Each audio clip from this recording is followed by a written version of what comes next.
Karen blew through stop signs for weeks. I pulled her over as the new county sheriff.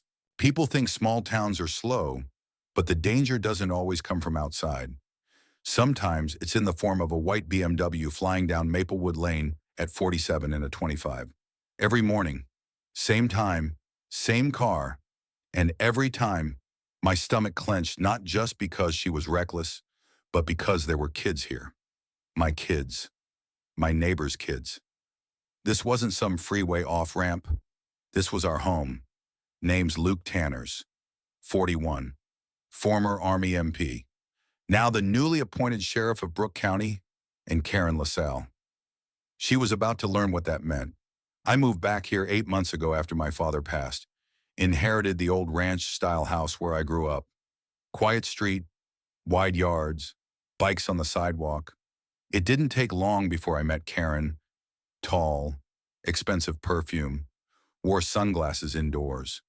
She introduced herself as the interim HOA traffic chair, which sounded about as fake as her spray tan. The neighborhood didn't have a real HOA, just a volunteer landscaping group and a holiday decorating committee. But Karen, she made it sound like she ran the Department of Homeland Security. At first, it was small stuff, passive-aggressive notes about trash bins being 18 inches too close to the curb or unregistered lawn equipment on view. Then came the citations, actual printouts taped to mailboxes with logos she designed herself. But her biggest offense wasn't on paper. It was behind the wheel. She flew through the neighborhood like she was late for a diplomatic summit, nearly clipped my mailbox twice, and never once slowed at the corner where my daughter waited for the bus. 3 times I stood on the curb, trying to wave her down. She flipped me off on the third. I hadn't worn my uniform yet. She thought I was just some over-concerned dad. Then, one Monday morning, she hit the brakes hard outside my driveway, skidding to avoid a raccoon, and mounted the sidewalk with 2 wheels. My wife ran outside screaming. My 7-year-old daughter had just stepped out with her backpack. Karen didn't stop. She just backed up, rolled down the window and yelled, "Tell your brat to watch for cars." That was it. No warning, no second chance, just a calm, professional call to dispatch. "I'll be making the traffic stop myself," I said. My deputy on the other end paused. "Is this about the HOA woman?" "Yep." "Well, damn, Luke. Been waiting for this one." So I put on my uniform, clipped on the badge, checked the dash cam, and waited. Because Karen didn't know the county had just elected a new sheriff, and he lived 2 doors down from her. Tuesday morning, 7:41 a.m., same time, same screech of tires. Karen's white BMW roared out of her driveway, flew past my mailbox, and barely tapped the brakes at the stop sign on Willow and Elm, the same one next to the elementary bus pickup. Only this time I was parked across the street in my fully marked patrol truck, engine running, lights off. The sheriff decal gleamed in the morning sun like it had something to say. Karen didn't notice me, not until the lights went on. She hit the brakes so hard her coffee exploded against the windshield. I pulled her over before she even made it halfway down the block.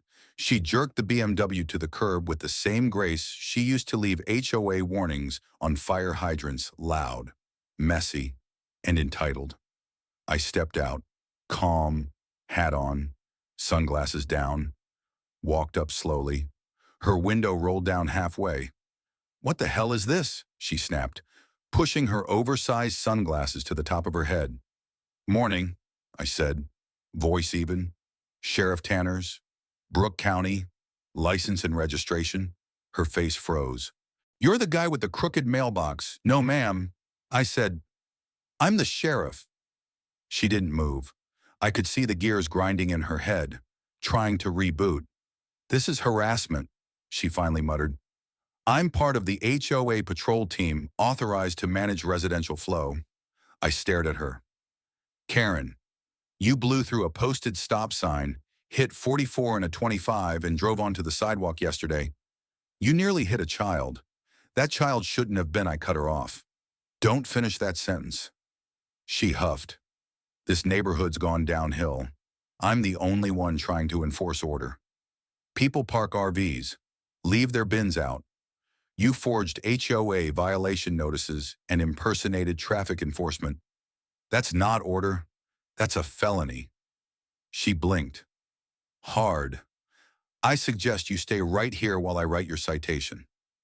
She crossed her arms, leaning back like a teenager caught sneaking out. Fine, she said, but you're going to regret this. She was wrong. She was the one who'd regret it. Because by 10 for my dash cam footage had been reviewed and uploaded to the county record. By noon, Karen had already started damage control. She went door to door dressed in her HOA patrol vest, holding a clipboard spinning the story. He pulled me over because I reported his fence. It's personal. It's retaliation. But the video didn't lie. People saw her speed. They saw the near miss with the child. They heard her word. And for the first time since she crowned herself Queen of Cedar Ridge, the neighbors weren't clapping. They were talking. I got a call that afternoon from Cheryl, a neighbor who lived down near the cul-de-sac. She left this on my porch, Cheryl said.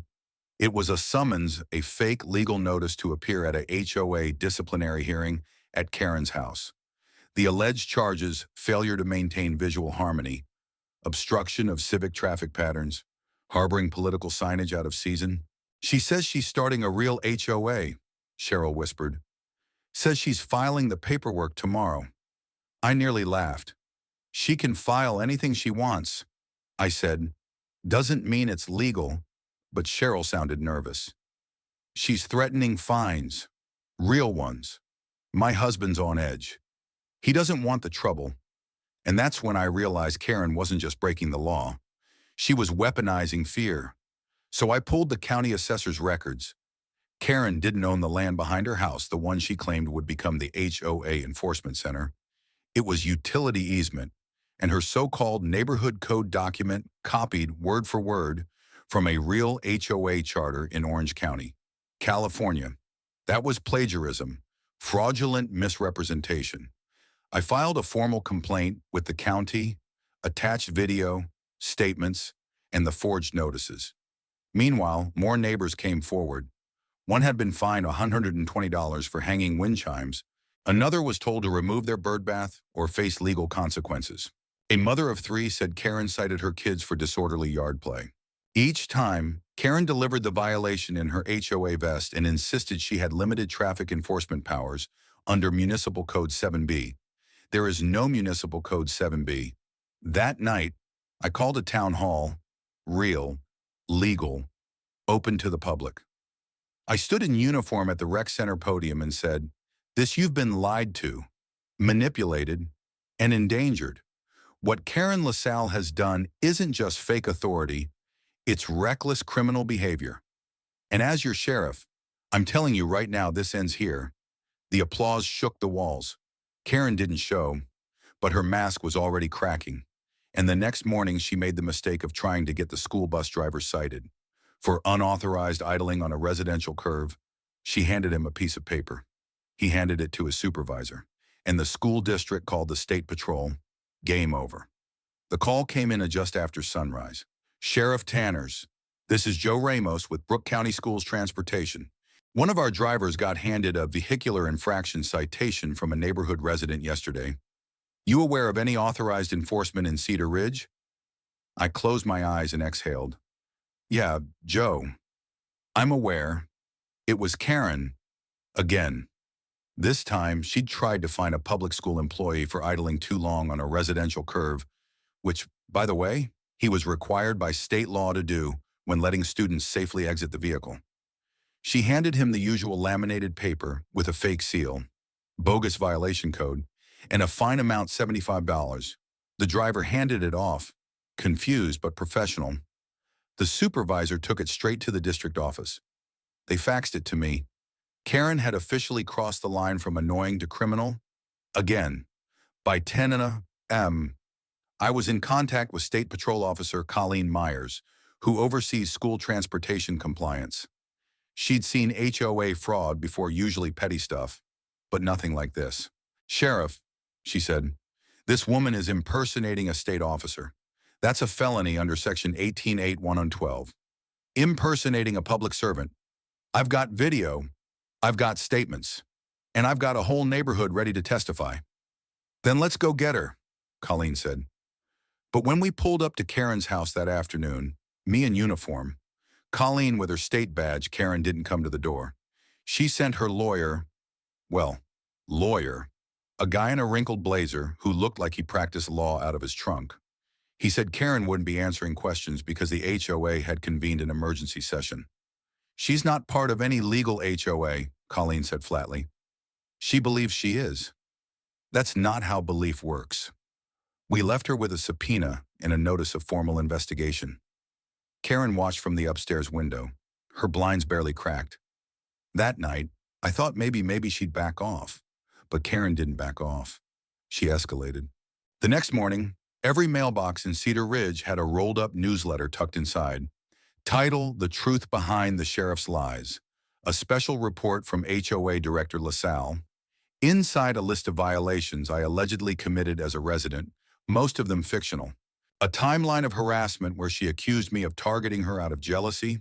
A claim that my daughter once threw a rock at her car, a complete lie. And a demand that I be investigated for misuse of uniformed authority. The final page was a call for a neighborhood referendum to remove Sheriff Tanners from the community. She even attached a QR code. It linked to a Google form. And somehow, people started filling it out. I wasn't mad. I was livid. But I didn't show it. Because when you're sheriff, you don't scream, you show receipts. So I held another town forum. This time, I brought visual aids. I played the dash cam footage from the traffic stop. I shared scans of the fake citations. I handed out a comparison sheet, real HOA versus Karen's fantasy police state.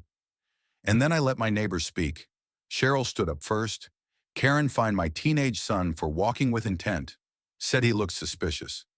Then Bill, a veteran who walks with a cane, raised his voice. She threatened to tow my car for facing the wrong direction. It was in my own driveway.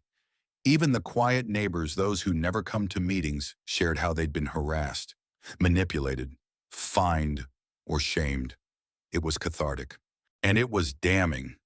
The next morning, Karen filed a civil harassment complaint against me, claimed I'd created a hostile environment, said the community forums were slander rallies.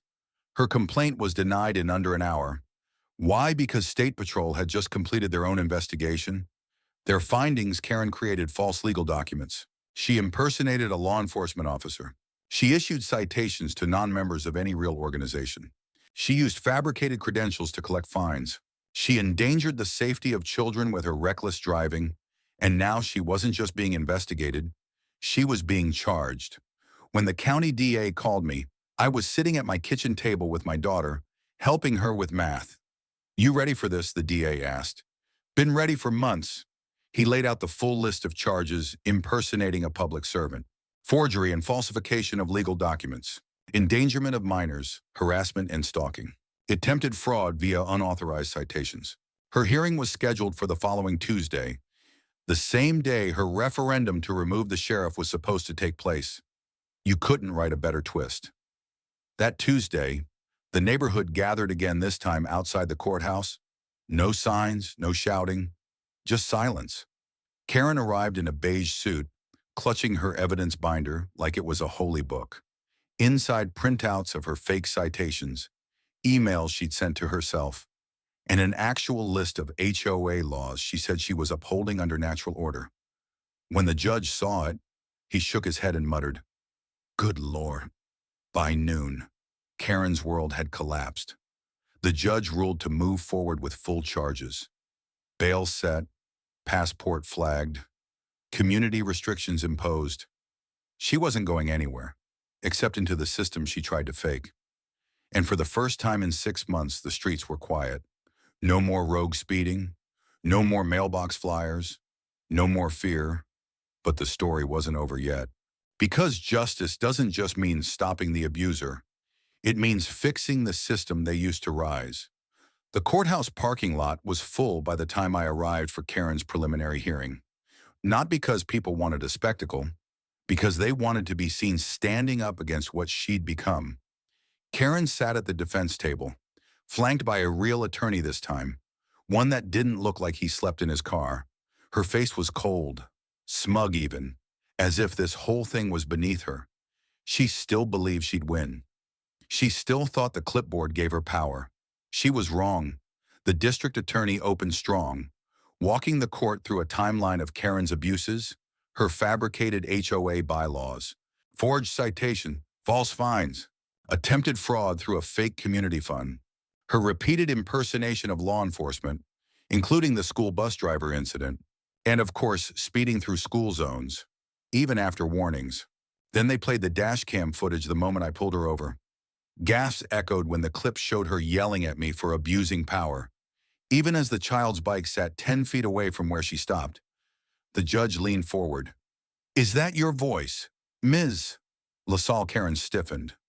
"It is, but that's taken out of context. It's your voice. Correct." "Yes," she muttered.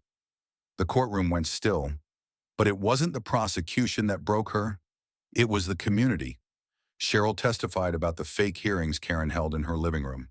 Bill shared how he paid Karen $60 for a driveway slope regrade permit that didn't exist. A teacher from the elementary school described how children were told not to walk near Karen's house because she calls the cops on kids. Then came Mrs. Hampton, 84 years old, walker in hand. "She told me my front yard angel statue violated code," she said, her voice cracking. "Said it was too religious. Gave me 7 days to take it down. I cried for 2 of them." Karen's attorney objected, but the judge waved him off. "Let her finish. She made me feel like I didn't belong in my own home." "Mrs. Hampton said softly. That was the moment. I watched Karen's eyes shift, not in guilt, but in fear. She realized what was happening wasn't just a trial. It was a reckoning. The judge ordered Karen to remain under house restriction pending formal charges. Her referendum to remove me from the community dead on arrival. Only 3 people showed up at the HOA Park Pavilion she'd rented, one being her real estate agent, the other her cousin, and the third some poor teenager she hired to set up folding chairs. Meanwhile, over 80 people gathered across town on Cheryl's front lawn to sign the official motion to file for the community's incorporation as a neighborhood safety council under real legal oversight. This time, we weren't just reacting. We were building something better. The next day, I received a letter. Typed, neatly folded, no return address. Inside, you didn't just stop her. You showed us that silence is permission. We were quiet too long. Never again. Thank you.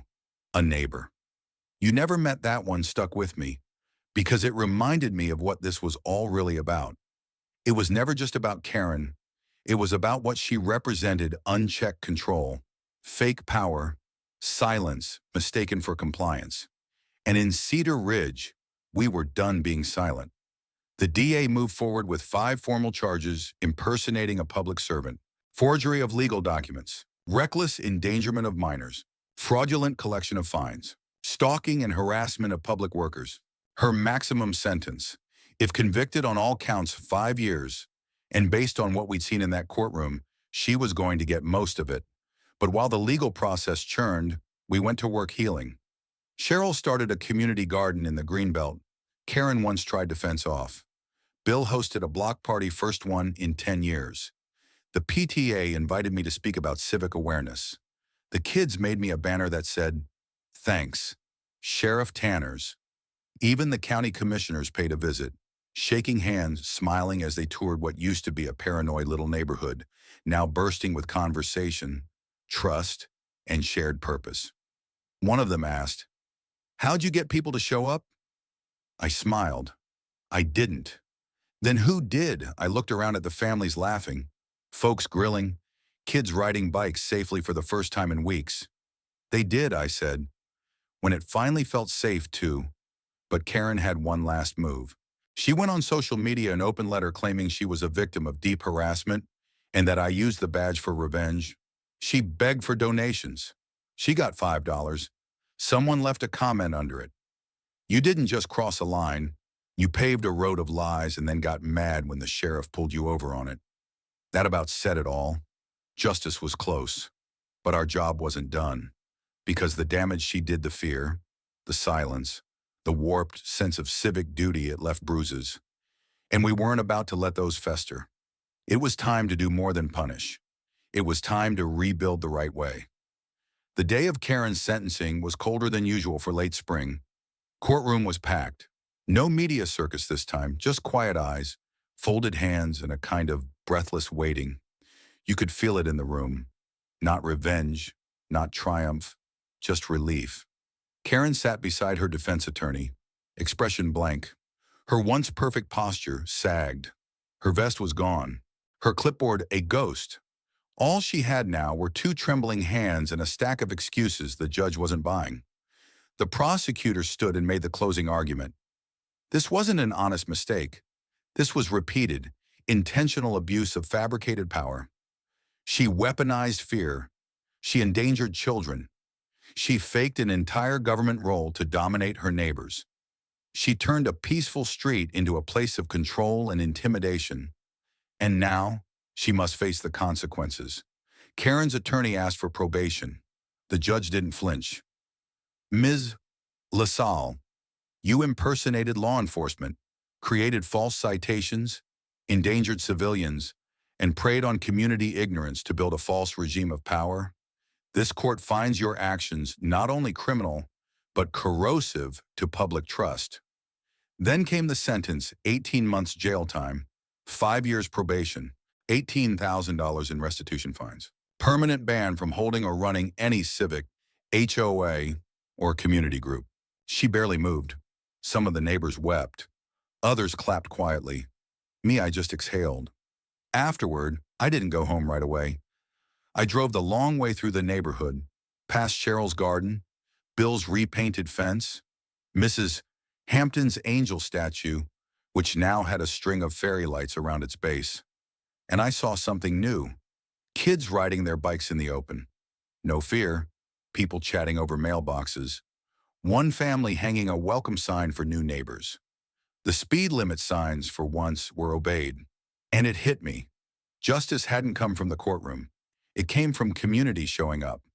We followed through on our promises. The Neighborhood Safety Council got certified.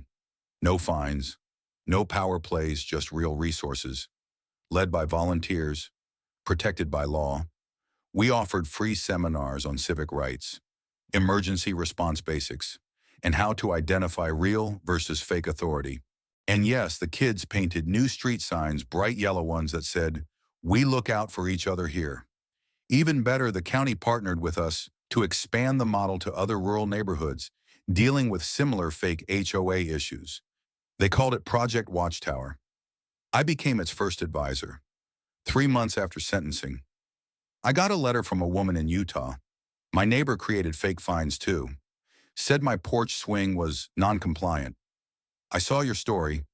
I showed it to my community. We shut him down. And then another from Texas. Sheriff Tanners, you reminded us that the badge stands for protection, not intimidation. Thank you.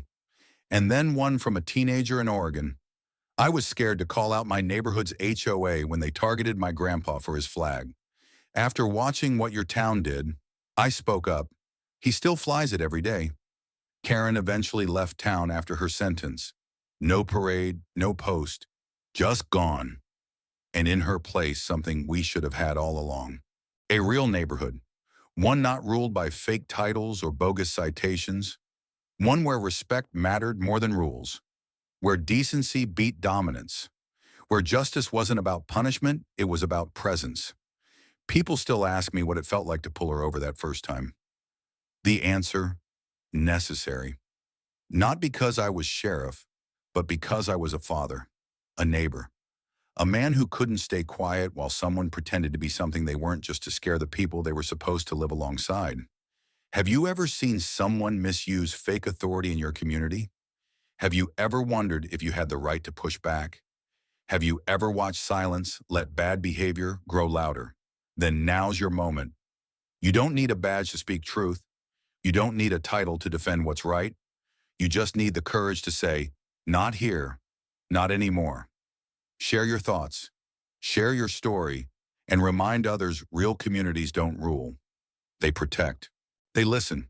They rise. We did. Now it's your turn.